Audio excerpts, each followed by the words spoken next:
Samsung Galaxy Note Edge. Basically, it's the same thing as the Note 4. It has the same processor, the same design, the same camera, the same S Pen, the same everything. It has one big change. It's this. It has a rounded display that actually is part of the same display. It's a little smaller than the Note 4, but it's curved. And what it lets you do is, in software, actually have essentially a whole separate setup off to the side. So you can do whatever you want to do on the screen itself. And then you have little menus over here. Sometimes it's apps, sometimes folders will open.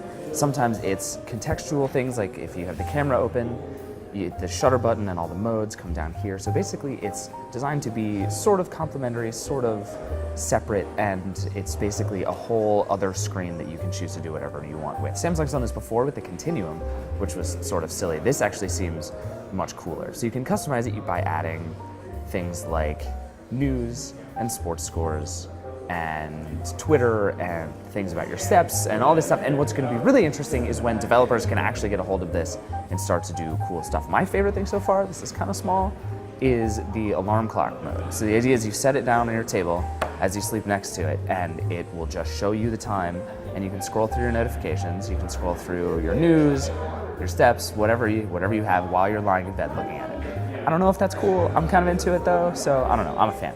So this is otherwise just like the Galaxy Note 4. It has a 16 megapixel camera on the back, plus a heart rate sensor.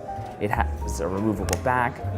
It has this new metallic design that's actually really, really nice. It has a super fast processor. It has the S Pen.